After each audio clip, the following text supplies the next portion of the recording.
Olá, Deus abençoe a sua vida. Vamos terminar o nosso terceiro módulo. Nosso módulo que nós falamos sobre a doutrina de Deus, conhecendo o Ser Supremo.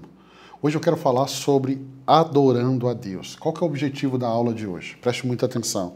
É entender a natureza da adoração. É entender os motivos pelos quais Deus é digno de adoração. E aí eu quero pegar alguns exemplos bíblicos de adoração e a visão celestial de adoração eterna. Quando eu compreendo quem é Deus, a minha adoração, ela muda a perspectiva. Eu lembro que em Belo Horizonte nós tínhamos ali os gideões da oração e da adoração, e quando eu ia para a torre de adoração, ou a torre de adoração, eu gostava muito de adorar a partir dos atributos de Deus. E ali na torre tinha uma plaquinha com os atributos de Deus. Experimente isso.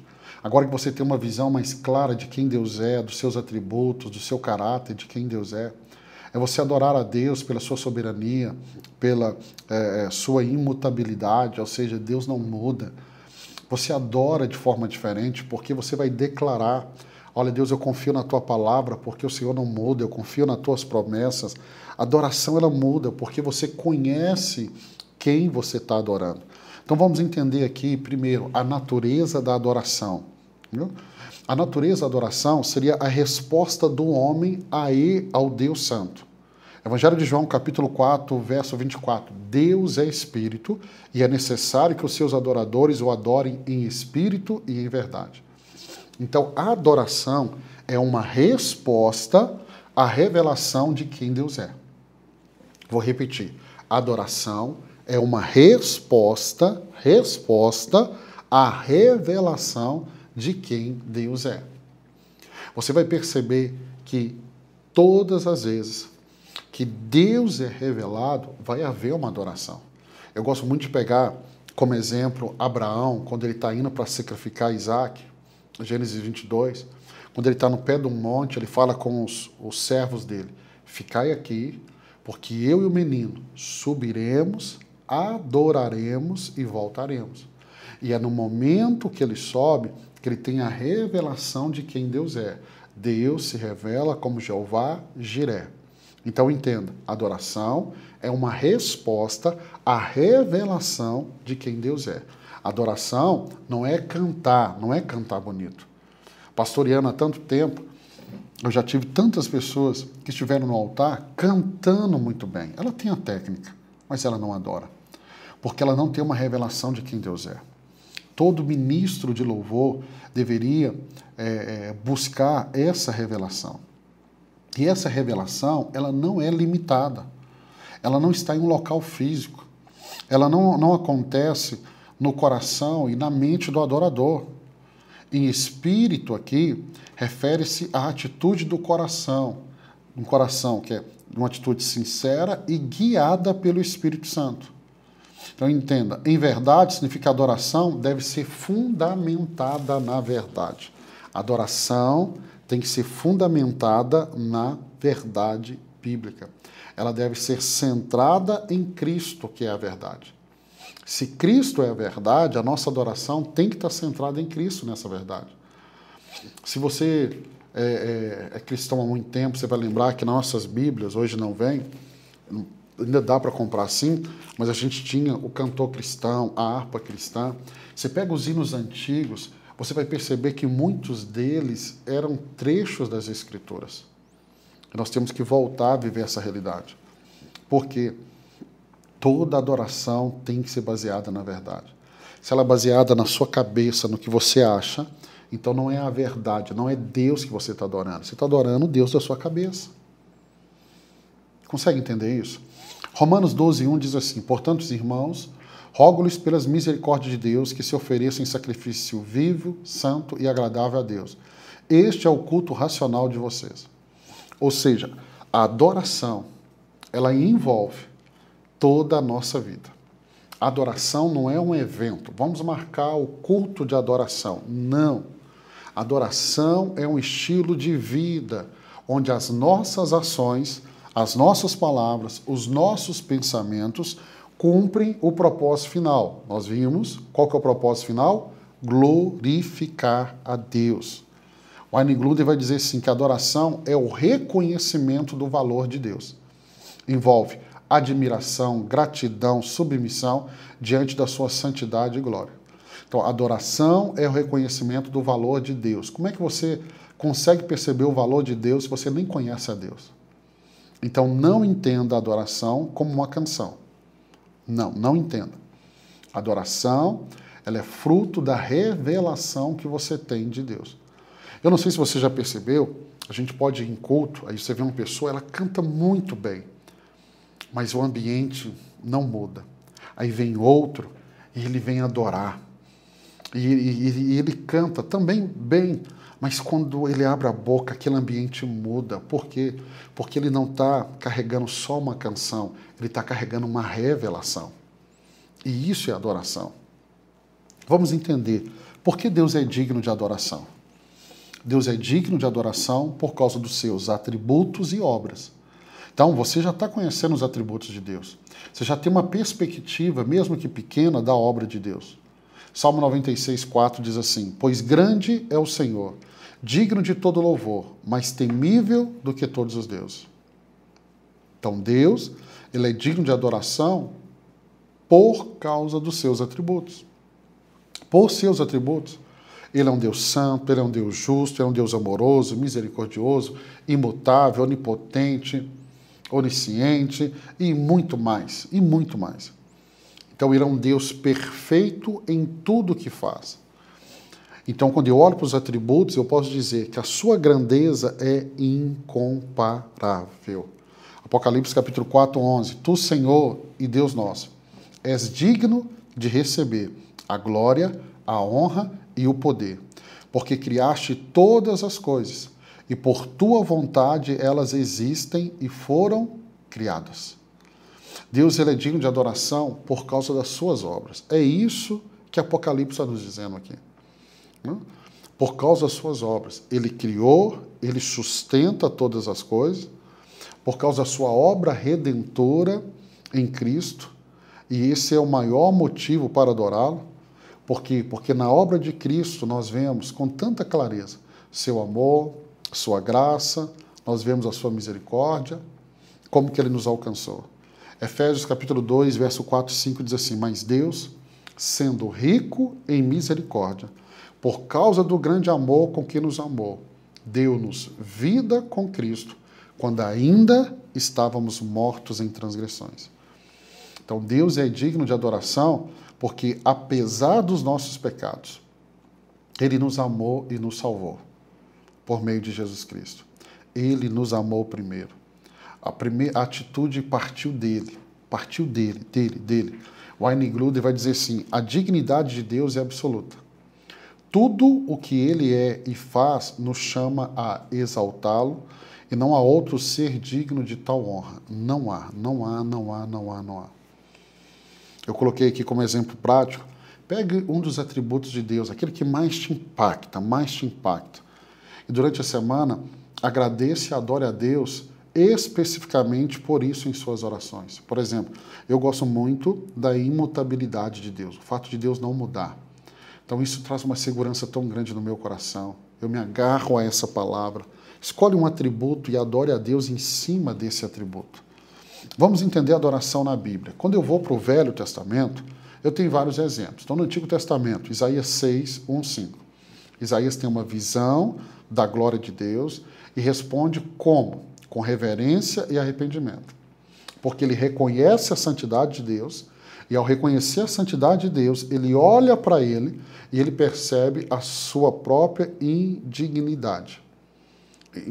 Dizendo, ai de mim que estou perdido.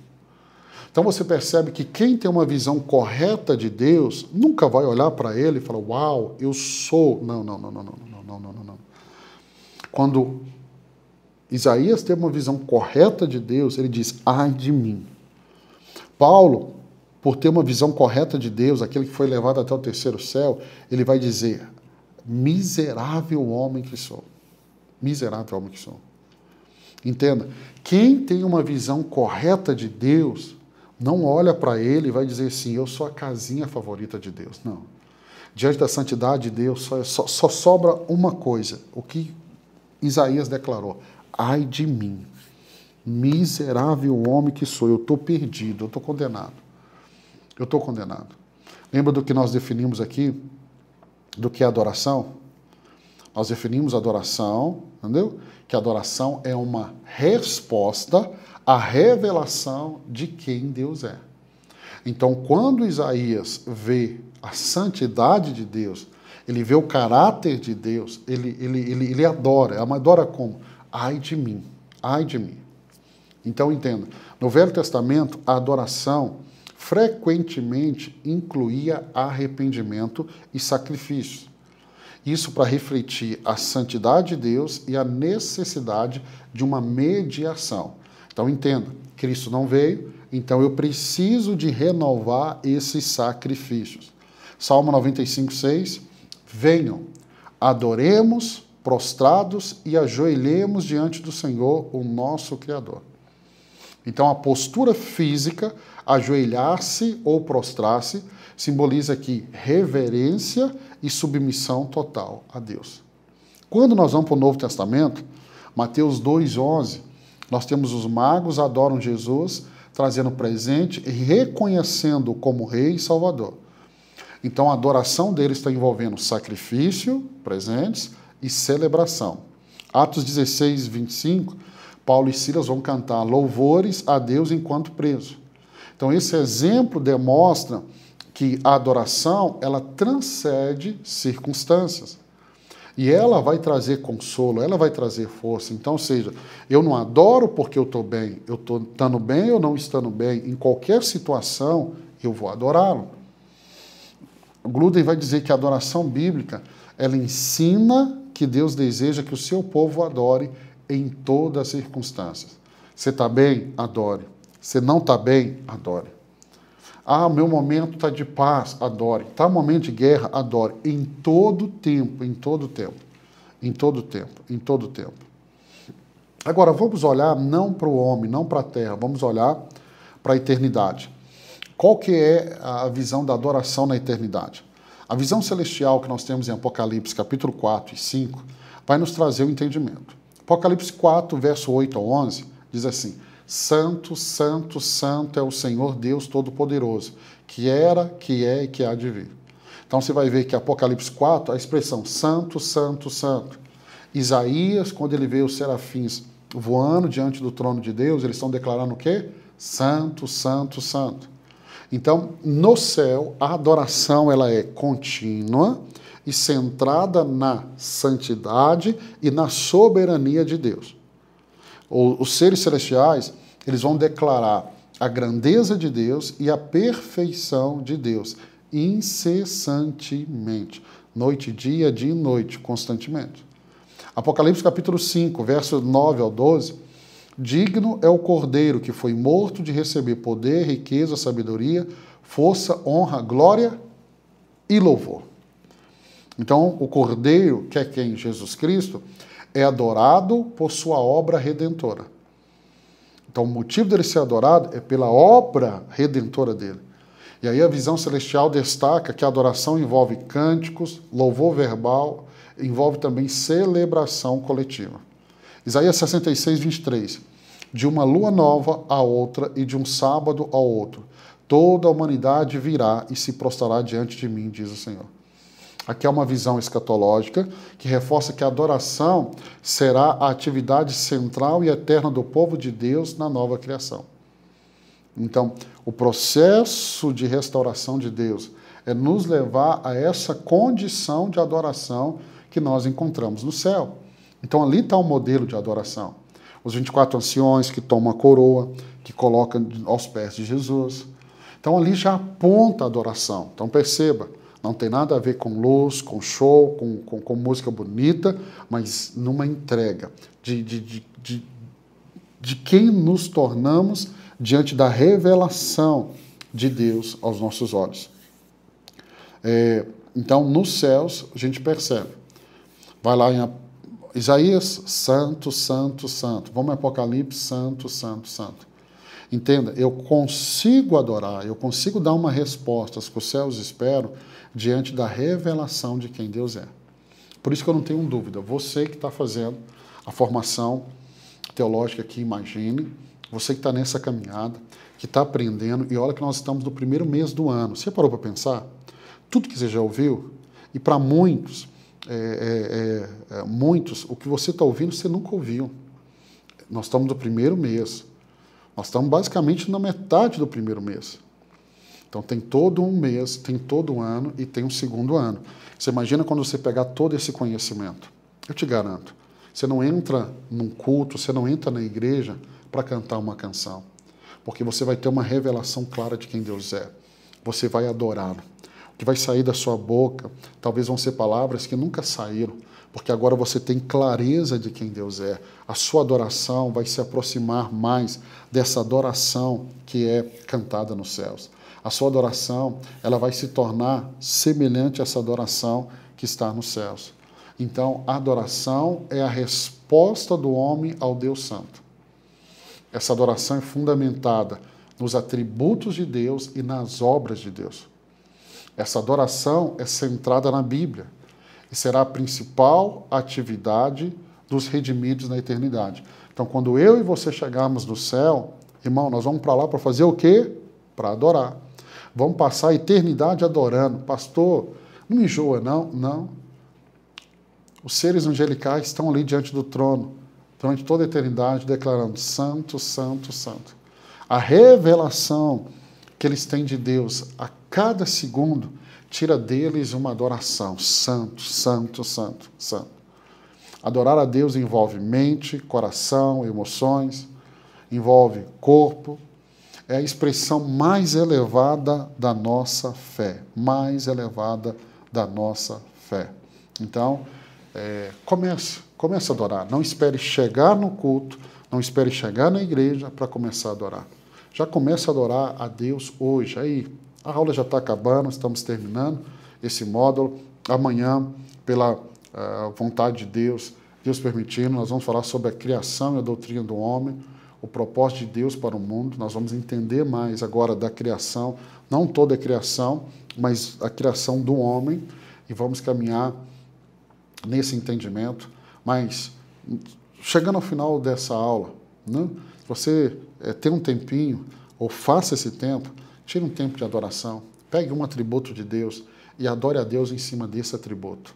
Que Deus abençoe sua vida. Amanhã começamos mais um módulo, se Deus permitir. Deus te abençoe.